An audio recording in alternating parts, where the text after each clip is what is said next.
Hi hello ವೀಕ್ಷಕರೇ, ನಿಮ್ಮೆಲ್ಲರಿಗೂ ನಮಸ್ಕಾರ. ನನ್ನ ಯೂಟ್ಯೂಬ್ ಚಾನೆಲ್ಗೆ ನಿಮ್ಮೆಲ್ಲರಿಗೂ ಸ್ವಾಗತ. ನಾನು ಪ್ರಮೋದ್ ಕಶ್ಯಪ್. ಶನಿ ವಕ್ರಿ ಆಗಿರ್ತಕ್ಕಂಥದ್ದು ಜುಲೈ 13ರಿಂದ ನವೆಂಬರ್ 28ರವರೆಗೆ ಶನಿ ವಕ್ರಿ ಆಗಿರ್ತಾನೆ. ಸೊ ಈ ಒಂದು ವಿಷಯವಾಗಿ ವೃಷಭ ಲಗ್ನ ಅಥವಾ ರಾಶಿಯವರ ಫಲಾಫಲ ಹೇಗಿದೆ ಅಂತ ನೋಡೋಣ. ನನ್ನ ಚಾನಲ್ಗೆ ಯಾರ್ಯಾರು ಸಬ್ಸ್ಕ್ರೈಬ್ ಆಗಿಲ್ಲ ಸಬ್ಸ್ಕ್ರೈಬ್ ಮಾಡ್ಕೊಳ್ಳಿ, ಶೇರ್ ಮಾಡಿ ಮತ್ತೆ ಲೈಕ್ ಮಾಡಿ ಅಂತ ಹೇಳ್ತಾ ವಿಡಿಯೋನ ನಾನೀಗ ಪ್ರಾರಂಭ ಮಾಡ್ತಾ ಇದ್ದೀನಿ. ಮೊದಲಿಗೆ ನೀವು ಕುಂಡ್ಲಿಯನ್ನ ನೋಡ್ಬೋದು. ಇದು ವೃಷಭ ಲಗ್ನ ಅಥವಾ ವೃಷಭ ರಾಶಿ ಆಗುತ್ತೆ. ಲಗ್ನದಲ್ಲೇ ಶುಕ್ರ ಇರ್ತಕ್ಕಂಥದ್ದು. ಶನಿ ನಿಮಗೆ 11ರಲ್ಲಿ ವಕ್ರಿ ಆಗಿರ್ತಕ್ಕಂಥದ್ದು. ಶನಿಯ ಒಂದು ದೃಷ್ಟಿ ಬಂದಾಗ 3ನೇ ಮತ್ತು 7ನೇ ದೃಷ್ಟಿ ಜೊತೆಗೆ 10ನೇ ದೃಷ್ಟಿ ಇರ್ತಕ್ಕಂಥದ್ದು. ನಿಮಗೆ ಶನಿಯ 3ನೇ ದೃಷ್ಟಿ ಲಗ್ನ ಅಥವಾ ರಾಶಿಯ ಮೇಲೆ ಇರ್ತಕ್ಕಂಥದ್ದು. ರಾಶಿ ಮತ್ತೆ ರಾಶ್ಯಾಧಿಪತಿ ಮೇಲೆ ಒಂದು ಶನಿಯ ದೃಷ್ಟಿ ಇರ್ತಕ್ಕಂಥದ್ದು. ಜೊತೆಗೆ ಶನಿಯ ದೃಷ್ಟಿ ನಿಮಗೆ ನಿಮ್ಮ ಒಂದು 5ನೇ ಮನೆ ಮೇಲೆ ಇರ್ತಕ್ಕಂಥದ್ದು. 7ನೇ ದೃಷ್ಟಿ 5ನೇ ಮನೆ ಮೇಲೆ ಇರುತ್ತೆ. ಅದರ ಜೊತೆಗೆ ನಿಮ್ಮ ಒಂದು 8ನೇ ಮನೆ ಮೇಲೆ ಶನಿಯ ಒಂದು 10ನೇ ದೃಷ್ಟಿ ಇರ್ತಕ್ಕಂಥದ್ದು. ಸೊ ಹೀಗಿರ್ಬೇಕಾದ್ರೆ ಶನಿಯ ಫಲಾಫಲ ಹೇಗಿರುತ್ತೆ ಅಂತ ನೋಡೋಣ. ಸೊ ಇಲ್ಲಿ ಮೊದಲನೇದಾಗಿ ಶನಿಯ ಒಂದು 3ನೇ ದೃಷ್ಟಿ ನಿಮ್ಮ ಲಗ್ನ ಅಥವಾ ರಾಶಿಯ ಮೇಲೆ ಬಿದ್ದಿರ್ತಕ್ಕಂಥದ್ದು. ಸೊ ಮೊದಲನೇ ಮನೆ 1ನೇ ಮನೆಯ ವಿಚಾರಗಳು ಅಂತ ಬಂದಾಗ ನಿಮ್ಮ ಒಂದು ಪರ್ಸನಾಲಿಟಿ ಆಗಿರುತ್ತೆ. ನಿಮ್ಮ ಪರ್ಸನಾಲಿಟಿ ಹೇಗಿರಬೇಕು, ಹೇಗಿದ್ರೆ ಇನ್ನೊಬ್ರು ನಿಮಗೆ ಆಕರ್ಷಿತರಾಗ್ತಾರೆ, ನಿಮ್ಮ ವ್ಯವಹಾರಗಳು ನಡೆಯುತ್ತೆ ಅನ್ನೋದ್ರ ಬಗ್ಗೆ ಆಗಿರುತ್ತೆ. ಮತ್ತೆ ಫಿಸಿಕಲ್ ಹೆಲ್ತ್ ಆಗಿರುತ್ತೆ. ನಿಮ್ಮ ಒಂದು ದೇಹ ಆರೋಗ್ಯ ಆಗಿರ್ಬೋದು, ನಿಮ್ಮ ಒಂದು ಆಟಿಟ್ಯೂಡು ಪಾಸಿಟಿವ್ ಇದೆಯಾ ನೆಗೆಟಿವ್ ಇದೆಯಾ ಅದ್ರ ಬಗ್ಗೆ ಹೇಳುತ್ತೆ. ನಿಮ್ಮ ಒಂದು ಹೆಡ್ ತಲೆ ಅಥವಾ ಬ್ರೇನು ಇದಕ್ಕೆ ಸಂಬಂಧಪಟ್ಟ ಸಮಸ್ಯೆಗಳೇನಾದ್ರೂ ಇರ್ಬೋದಾ, ಮತ್ತು ನಿಮ್ಮ ಒಂದು ಜೀವನ ಒಂದು ಸ್ವಾತಂತ್ರ್ಯ ಆಗಿರ್ಬೋದು, ಆರೋಗ್ಯ ಆಗಿರ್ಬೋದು, ಮತ್ತೆ ಯಾವುದೇ ಒಂದು ಕೆಲಸ ಪ್ರಾರಂಭ ಮಾಡೋದ್ರಲ್ಲಿ ನಿಮ್ಮ ಒಂದು ದೇಹದ ಒಂದು ಸಪೋರ್ಟಿವ್ ಆಗಿರ್ಬೋದು, ಅದರ ಬಗ್ಗೆ 1ನೇ ಮನೆಯ ವಿಚಾರಗಳು ಹೇಳ್ತಾ ಹೋಗುತ್ತೆ. ಸೊ ಶನಿಯಲ್ಲಿ ವಕ್ರಿ ಆಗಿರ್ತಕ್ಕಂಥದ್ದು. ವಕ್ರಿಯಾಗಿ 3ನೇ ದೃಷ್ಟಿ ಲಗ್ನ ವೃಷಭ ಲಗ್ನ ಅಥವಾ ವೃಷಭ ರಾಶಿ ಮೇಲೆ ಇರೋದ್ರಿಂದ ನಿಮಗೇನಾದ್ರೂ ಈ ಹಿಂದೆ ಏನಾದ್ರೂ ಫಿಸಿಕಲಿ ಹೆಲ್ತ್ ಡ್ಯಾಮೇಜ್ ಆಗಿತ್ತು ಅಂತಂದಾಗ ಅಥವಾ ಸರಿ ಇಲ್ಲ ಅಂತಂದಾಗ ಸ್ವಲ್ಪ ಮಟ್ಟಿಗೆ ಈಗ ನಿಮ್ಗೆ ತೊಂದರೆಯಿಂದ ಬಿಡುಗಡೆ ಸಿಗುತ್ತೆ. ಆದ್ರೆ ಮುಂದೆ ನೀವು ಯಾವಾಗ ಶನಿ ವಕ್ರತನವನ್ನ ಬಿಡ್ತಾನೆ ಜುಲೈ 28ರ ನಂತರ, ಆಗ ನೀವು ನಿಮ್ಮ ಒಂದು ಫಿಸಿಕಲ್ ಎಕ್ಸರ್ಸೈಸ್ ಮಾಡ್ತಕ್ಕಂಥದ್ದು, ದೇಹ ಆರೋಗ್ಯದ ಬಗ್ಗೆ ನೀವು ಸ್ವಲ್ಪ ಕಾನ್ಸಂಟ್ರೇಷನ್ ಕೊಡಬೇಕಾಗತ್ತೆ. ನಿಮ್ಮ ಒಂದು ಆಟಿಟ್ಯೂಡು ಸ್ವಲ್ಪ ಪಾಸಿಟಿವ್ ಆಗಿ ನೀವು ಡಿಸಿಪ್ಲಿನ್ ಆಗಿ ನೀವು ಮಾಡ್ಕೋಬೇಕಾಗತ್ತೆ.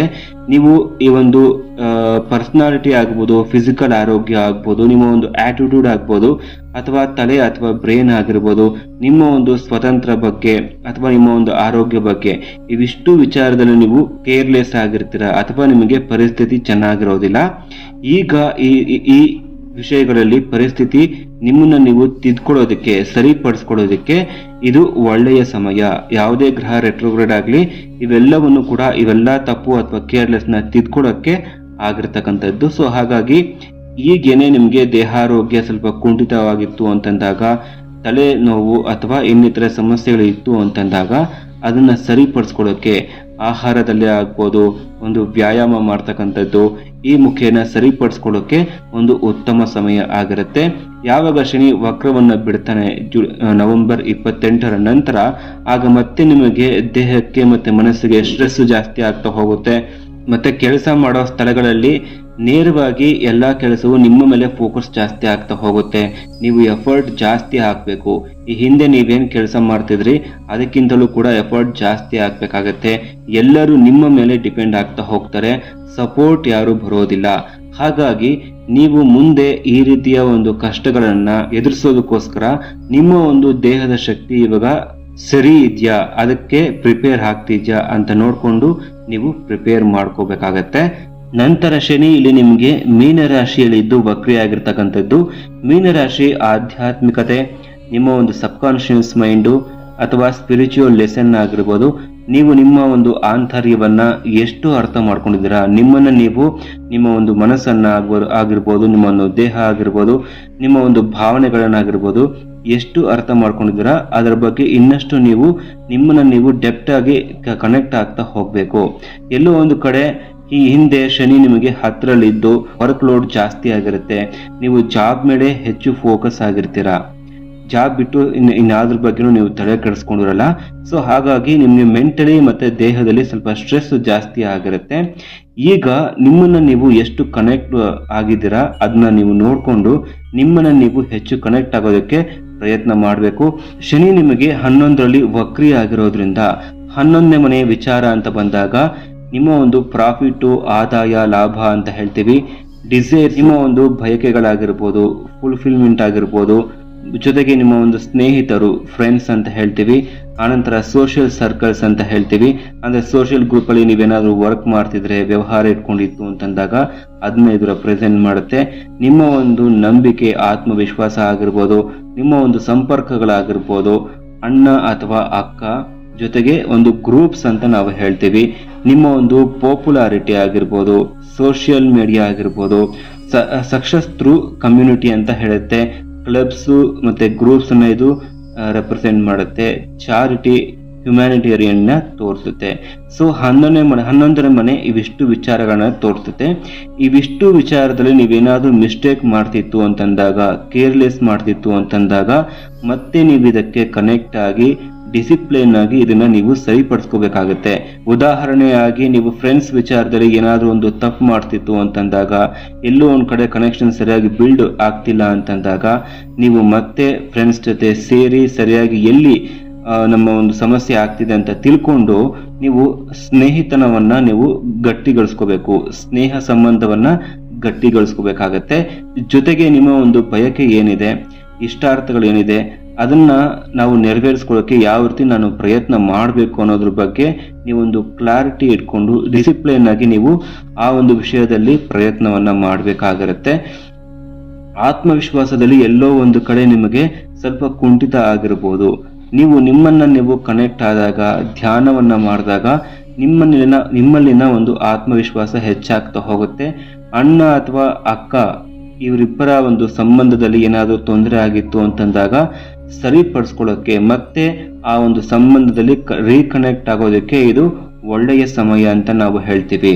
ನೋಡಿ, ಒಟ್ಟಾರೆಯಾಗಿ ಇವಿಷ್ಟು ವಿಚಾರದಲ್ಲಿ ನಿಮ್ಮ ಒಂದು ಫ್ರೆಂಡ್ಶಿಪ್ ಆಗಿರ್ಬೋದು, ಅಕ್ಕ ಅಣ್ಣ ಆಗಿರ್ಬೋದು, ಜೊತೆಗೆ ಫ್ಯೂಚರ್ ಪ್ಲಾನ್ಸ್, ನಿಮ್ಮ ಒಂದು ಬಯಕೆಗಳು, ಇಷ್ಟಾರ್ಥಗಳು, ಸೋಷಿಯಲ್ ಗ್ರೂಪ್ಸು, ಸೋಷಿಯಲಿ ನೀವೇನೇನು ವ್ಯವಹಾರ ಮಾಡ್ತಿದ್ದೀರಾ, ಮತ್ತೆ ಸೋಷಿಯಲಿ ಕನೆಕ್ಟ್ ಆಗಿರೋ ಜನ ಆಗಿರ್ಬೋದು, ಇದರ ಬಗ್ಗೆ ಮತ್ತೆ ನೀವು ಕನೆಕ್ಟ್ ಆಗಬೇಕಾಗತ್ತೆ. ಜೊತೆಗೆ ನೀವು ಈ ವಿಚಾರದಲ್ಲಿ ಡಿಸಿಪ್ಲಿನ್ ಇರೋದಿಲ್ಲ, ಫೋಕಸ್ ಇರೋದಿಲ್ಲ, ಮತ್ತೆ ಕೇರ್ಲೆಸ್ ಆಗಿರ್ತೀರ. ಲಾಂಗ್ ಟರ್ಮ್ ಗೋಲ್ಸ್ ಮೇಲೆ ನೀವು ಫ್ರೆಂಡ್ಸು ಅಥವಾ ಸೋಷಿಯಲ್ ಕನೆಕ್ಷನ್ ಬಗ್ಗೆ ಆಗಿರಲಿ ಅಥವಾ ವ್ಯವಹಾರದ ಬಗ್ಗೆ ಆಗಿರ್ಬೋದು, ನೀವು ತುಂಬಾ ಕೇರ್ಲೆಸ್ ಆಗಿರ್ತೀರ.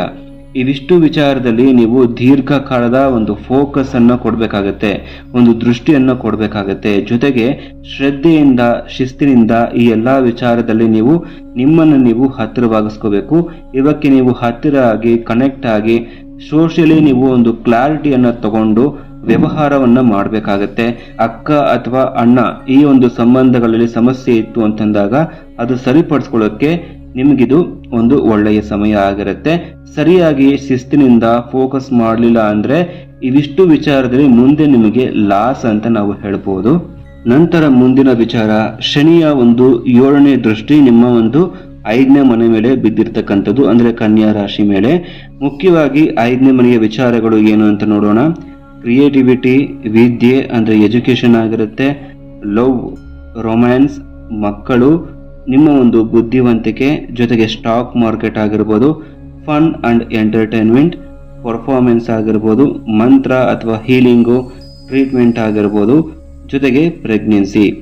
ಸೊ ಇವಿಷ್ಟು ವಿಚಾರದಲ್ಲಿ ನೀವು ತುಂಬಾ ಕೇರ್ಲೆಸ್ ಆಗಿತ್ತು, ಸರಿಯಾಗಿ ಯಾವುದನ್ನು ಕೂಡ ಅರ್ಥ ಮಾಡ್ಕೊಂತಿಲ್ಲ ಅಂತಂದಾಗ ಅದನ್ನ ನೀವು ಸರಿಪಡಿಸ್ಕೋಬೇಕಾಗುತ್ತೆ. ಉದಾಹರಣೆಯಾಗಿ ಮಕ್ಕಳು ಅಂತ ಬಂದಾಗ ಮಕ್ಕಳ ಆರೋಗ್ಯದಲ್ಲಿ ಸ್ವಲ್ಪ ತೊಂದರೆ ಇರ್ಬೋದು, ಅವರು ಸರಿಯಾಗಿ ಓದ್ತಿರೋದಿಲ್ಲ, ಅದರ ಕಡೆ ನೀವು ಸ್ವಲ್ಪ ಗಮನ ಕೊಟ್ಟು ಮಕ್ಕಳನ್ನ ನೀವು ತಿದ್ದಬೇಕಾಗಿರುತ್ತೆ. ಅಥವಾ ಮಕ್ಕಳ ವಿಚಾರವಾಗಿ ನೀವೆಲ್ಲೋ ಸ್ವಲ್ಪ ಟೆನ್ಷನ್ ಮಾಡ್ಕೊಂಡಿರ್ತೀರ, ಸ್ಟ್ರೆಸ್ ಮಾಡ್ಕೊಂಡಿರ್ತೀರ. ಆ ಒಂದು ಸ್ಟ್ರೆಸ್ ಮತ್ತೆ ಟೆನ್ಷನ್ ನ ನಿವಾರಣೆ ಮಾಡ್ಕೊಳ್ಳೋಕೆ, ಅದರಿಂದ ಹೊರಬರೋದಕ್ಕೆ ನೀವು ಸ್ವಲ್ಪ ಕ್ಲಾರಿಟಿ ತಗೊಂಡು ಒಂದು ಉಪಾಯವನ್ನ ಮಾಡಿಕೊಂಡು ಹೊರಬರಲಿಕ್ಕೆ ಒಂದು ಅವಕಾಶ ಇವಾಗ ನಿಮಗಿದೆ. ಮಕ್ಕಳಲ್ಲಿ ಆರೋಗ್ಯ ಇಲ್ಲ ಅಂತಂದಾಗ ಮುಂದೆ ಅದು ಸರಿ ಹೋಗ್ಬೋದು. ಯಾವಾಗ ಶನಿ ವಕ್ರತನವನ್ನ ಬಿಡ್ತಾನೆ ಆ ನಂತರ ಮಕ್ಕಳಲ್ಲಿ ಮಕ್ಕಳ ಆರೋಗ್ಯದಲ್ಲಿ ಚೇತರಿಕೆ ಸಿಗುತ್ತೆ.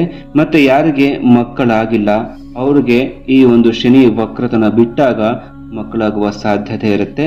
ಮತ್ತು ಮಕ್ಕಳ ವಿಚಾರದಲ್ಲಿ ನಿಮಗೆ ಜಾಸ್ತಿ ಆಸಕ್ತಿ ಇಲ್ಲ, ನಾನು ಕಾನ್ಸಂಟ್ರೇಟ್ ಮಾಡ್ತಿಲ್ಲ, ಅವ್ರ ಬಗ್ಗೆ ಕಾಳಜಿ ವಹಿಸ್ತಿಲ್ಲ ಅಂತಂದಾಗ ಆ ಒಂದು ಸಂಬಂಧದಲ್ಲಿ ನೀವು ಸ್ವಲ್ಪ ಕ್ಲಾರಿಟಿ ತಗೊಂಡು ಮಕ್ಕಳಿಗೆ ಹತ್ರವಾಗಿ ನಿಮ್ಮ ಒಂದು ಪ್ರೀತಿಯನ್ನ ಮಕ್ಕಳಿಗೆ ಕೊಡಬೇಕಾಗತ್ತೆ. ಇಲ್ಲವಾದಲ್ಲಿ ಮುಂದೆ ಮಕ್ಕಳ ವಿಚಾರದಲ್ಲಿ ಆ ಒಂದು ಬಾಂಧವ್ಯ ನಿಮ್ಮ ಬಿಟ್ಟು ಸ್ವಲ್ಪ ದೂರ ಹೋಗುವ ಸಾಧ್ಯತೆ ಇರುತ್ತೆ. ನಿಮ್ಮ ಅಥವಾ ಮಕ್ಕಳ ವಿಚಾರದಲ್ಲಿ ಬಾಂಧವ್ಯ ಬೆಳೆಯೋದು ಸ್ವಲ್ಪ ಕಷ್ಟ ಆಗ್ಬೋದು. ಮಕ್ಕಳು ಸರಿಯಾಗಿ ಓದ್ತಿಲ್ಲ, ಸೋಂಬೇರಿತನ ಬೀಳ್ತಿದ್ದಾರೆ ಅಂತಂದಾಗ ಅವ್ರಿಗೆ ಸರಿಯಾದ ರೀತಿಯಲ್ಲಿ ನೀವು ತಿಳುವಳಿಕೆಯನ್ನು ಕೊಟ್ಟು ಅವ್ರನ್ನ ಮತ್ತೆ ವಿದ್ಯಾಭ್ಯಾಸದಲ್ಲಿ ನೀವು ತೊಡಗಿಸೋದಕ್ಕೆ ಪ್ರಯತ್ನ ಮಾಡಬೇಕಾಗತ್ತೆ. ಜುಲೈ ನಂತರ ಅಂದ್ರೆ ನವೆಂಬರ್ ನಂತರ ಯಾವಾಗ ಶನಿ ವಕ್ರತನವನ್ನು ಬಿಡ್ತಾರೆ ಆಗ ಮಕ್ಕಳಲ್ಲಿ ಇರ್ತಕ್ಕಂಥ ಯಾವುದೇ ಸಮಸ್ಯೆ ಆಗಿರ್ಬೋದು ನಿವಾರಣೆ ಆಗುತ್ತೆ. ನಂತರ ಮುಂದಿನ ವಿಚಾರ, ಶನಿಯ ಒಂದು 10ನೇ ದೃಷ್ಟಿ ನಿಮ್ಮ ಒಂದು 8ನೇ ಮನೆಯ ಮೇಲೆ ಬಿದ್ದಿರ್ತಕ್ಕಂಥದ್ದು. 8ನೇ ಮನೆಯ ವಿಚಾರ ನೋಡಿದಾಗ ಡೆತ್ ಅಂತ ಹೇಳ್ತೀವಿ, ಲಾಂಗಿವಿಟಿ ಅಂತ ಹೇಳ್ತೀವಿ, ಟ್ರಾನ್ಸ್ಫಾರ್ಮೇಶನ್ ಮತ್ತೆ ರೀಬರ್ತ್, ಆಕ್ಸಿಡೆಂಟ್ ಆಗಿರ್ಬೋದು, ಸರ್ಜರೀಸ್ ಆಗಿರ್ಬೋದು, ಮತ್ತೆ ನಿಮ್ಮ ಒಂದು ಸೀಕ್ರೆಟ್ಸ್ ಆಗಿರ್ಬೋದು, ಹಿಡನ್ ಥಿಂಗ್ಸ್, ಪಿತ್ರಾರ್ಜಿತ ಆಸ್ತಿ ಆಗಿರ್ಬೋದು, ಭೂಮಿ ಖರೀದಿ, ಜೊತೆಗೆ ಅಕಾಲ್ಡ್ ಸೈನ್ಸ್, ತಂತ್ರ, ಯಂತ್ರ, ಜ್ಯೋತಿಷ್ಯ ಕಲಿಕೆ ಆಗಿರ್ಬೋದು, ಭಯ ಆಗಿರ್ಬೋದು, ಸ್ಟ್ರೆಸ್ ಆಗಿರ್ಬೋದು, ನಿಮ್ಮ ಒಂದು ಮೆಂಟಲ್ ಹೆಲ್ತ್ ಆಗಿರ್ಬೋದು, ಸಾಲ ಅಂದ್ರೆ ಬೇರೆಯವರಿಂದ ನೀವು ಹಣವನ್ನು ಇಸ್ಕೊಂಡು ನೀವು ಇನ್ನೊಬ್ಬರ ಹತ್ರ ಸಾಲ ಮಾಡಿರ್ತೀರ, ಆ ವಿಚಾರ ಆಗಿರ್ಬೋದು. ಇವೆಲ್ಲದರ ಬಗ್ಗೆ ನೀವು ತುಂಬಾ ಕೇರ್ಲೆಸ್ ಇತ್ತು ಅಂತಂದಾಗ, ಸರಿಯಾಗಿ ವಿಚಾರ ಮಾಡಿಲ್ಲ ಅಂತಂದಾಗ ಈಗ ನೀವು ಅದರ ಬಗ್ಗೆ ಸ್ವಲ್ಪ ವಿಚಾರ ಮಾಡಿ ಈ ಒಂದು ವಿಚಾರಗಳಲ್ಲಿ ನೀವು ಎಚ್ಚೆತ್ಕೋಬೇಕು. ಉದಾಹರಣೆಯಾಗಿ ಎಲ್ಲೋ ಒಂದ್ ಕಡೆ ನಿಮ್ಗೆ ದೀರ್ಘಕಾಲದ ಒಂದು ಅನಾರೋಗ್ಯ ಇತ್ತು, ಈಗೆಲ್ಲೋ ಸ್ವಲ್ಪ ಮಟ್ಟಿಗೆ ವಾಸಿ ಆಗಿರಬಹುದು, ಮತ್ತೆ ಈಗ ಸಣ್ಣ ಮಟ್ಟಿಗೆ ನಿಮ್ಗೆ ತೊಂದರೆ ಆಗ್ತಾ ಇರುತ್ತೆ. ಈ ಒಂದು ವಿಚಾರವಾಗಿ ದೀರ್ಘಕಾಲದ ಯಾವ್ದಾದ್ರು ಅನಾರೋಗ್ಯ ನಿಮ್ಗೆ ಹಿಂದೆ ಬಾಧೆ ಕೊಟ್ಟಿತ್ತು ಅಂತಂದಾಗ ಆ ವಿಚಾರದಲ್ಲಿ ನೀವು ಸ್ವಲ್ಪ ತಿದ್ಕೋಬೇಕಾಗತ್ತೆ. ಸ್ವಲ್ಪ ನೀವು ಕೇರ್ ತಗೊಂಡು ಅದನ್ನ ನಿವಾರಣೆ ಮಾಡ್ಕೊಳ್ಳೋಕೆ ಪ್ರಯತ್ನ ಮಾಡಬೇಕು. ಜೊತೆಗೆ ಪಿತ್ರಾರ್ಜಿತ ಆಸ್ತಿ ಅಥವಾ ಭೂಮಿ ಖರೀದಿಯಲ್ಲಿ ಏನಾದ್ರೂ ತೊಂದರೆ ಇತ್ತು, ಲಿಟಿಗೇಷನ್ ಆಗಿತ್ತು ಅಂತಂದಾಗ ಆ ವಿಚಾರದಲ್ಲಿ ನೀವು ಸ್ವಲ್ಪ ಜಾಗ್ರತೆಯಿಂದ ಎಚ್ಚರಿಕೆಯಿಂದ ನೀವು ಮುಂದುವರಿಬೇಕಾಗತ್ತೆ. ಕೇರ್ಲೆಸ್ ಮಾಡೋದು ಅಷ್ಟು ಸುಲಭವಲ್ಲ.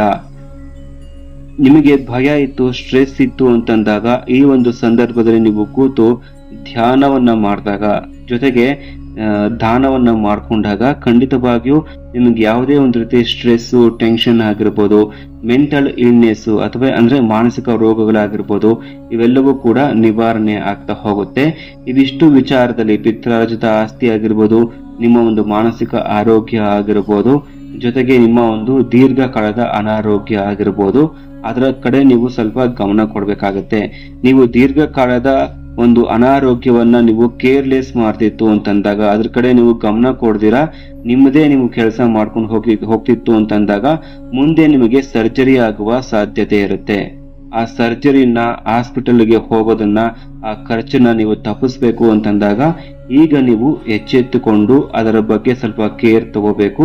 ಸೊ ಸರ್ಜರಿನ ತಪ್ಪಿಸ್ಬೇಕು, ಈ ದೀರ್ಘಕಾಲದ ಅನಾರೋಗ್ಯವನ್ನು ಹೋಗಿಸ್ಕೊಡೋಕೆ ಏನೇನ್ ಮಾಡ್ಬೇಕು ಅಂತೇಳಿ ಸೂಕ್ತ ವೈದ್ಯರ ಬಳಿ ನೀವು ಚರ್ಚೆಯನ್ನ ಮಾಡಿ ಆ ಒಂದು ಡಾಕ್ಟರ್ ಏನ್ ಹೇಳ್ತಾರೆ ಅದನ್ನ ನೀವು ಫಾಲೋ ಮಾಡ್ಕೊಂಡು ಬಂದಾಗ ನೀವು ಏನೇ ತೊಂದರೆ ಆಗಿರ್ಬೋದು, ಏನೇ ಕೇರ್ಲೆಸ್ ಇದ್ರು ಅದನ್ನ ನೀವು ತಿದ್ಕೋಬಹುದು. ಯಾರ್ಯಾರು ಅಕಲ್ಟ್ ಸೈನ್ಸ್, ರೇಖಿ ಆಗಿರ್ಬೋದು, ತಂತ್ರ, ಆಸ್ಟ್ರಾಲಜಿ ನೀವು ಕಲಿತು ಬಿಟ್ಬಿಟ್ಟಿರ್ತೀರ, ತುಂಬಾ ನಿಮ್ಗೆ ಎಲ್ಲೋ ಒಂದ್ ಕಡೆ ಸ್ಟ್ರೆಸ್ ಆಗಿರುತ್ತೆ, ಆ ಕಡೆ ಗಮನ ಕೊಡ್ಲಿಕ್ಕೆ ಆಗೋದಿಲ್ಲ. ಮುಂದೆ ಆ ಒಂದು ಲೈನ್ ಅಲ್ಲಿ ನಿಮ್ಗೆ ಆಸ್ಟ್ರಾಲಜಿ ಆಗಿರ್ಬೋದು, ರೇಖಿ ಆಗಿರ್ಬೋದು, ತಂತ್ರ ಆಗಿರ್ಬೋದು, ಇನ್ನಿತರ ವಿಚಾರದಲ್ಲಿ ನಿಮ್ಗೆ ಮುಂದೆ ಲಾಭ ಜಾಸ್ತಿ ಇದೆ. ಈಗ ನೀವು ನೆಗ್ಲೆಕ್ಟ್ ಮಾಡ್ತು ಅಂತಂದಾಗ, ಸರಿಯಾಗಿ ನೀವು ಕಲೀಲಿಲ್ಲ ಅಂತಂದಾಗ ಮುಂದೆ ಆ ಲಾಭವನ್ನ ನೀವು ಮಿಸ್ ಮಾಡ್ಕೊಂತೀರಾ. ಸೊ ಇವಿಷ್ಟು ವಿಚಾರಗಳಲ್ಲಿ ಶನಿಯ ಒಂದು ವಕ್ರಫಲ ಇರ್ತಕ್ಕಂಥದ್ದು. ಸೊ ಮುಂದಿನ ವಿಡಿಯೋದಲ್ಲಿ ಭೇಟಿಯಾಗೋಣ. ಮುಂದಿನ ವಿಡಿಯೋದಲ್ಲಿ ಮಿಥುನ ರಾಶಿಯವರ ಒಂದು ಶನಿಯ ವಕ್ರಗತಿಯ ಫಲಾಫಲ ಹೇಗಿದೆ ಅಂತ ನೋಡೋಣ. ಎಲ್ಲರಿಗೂ ನಮಸ್ಕಾರ. ಕೃಷ್ಣ ಅರ್ಪಣಮಸ್ತು.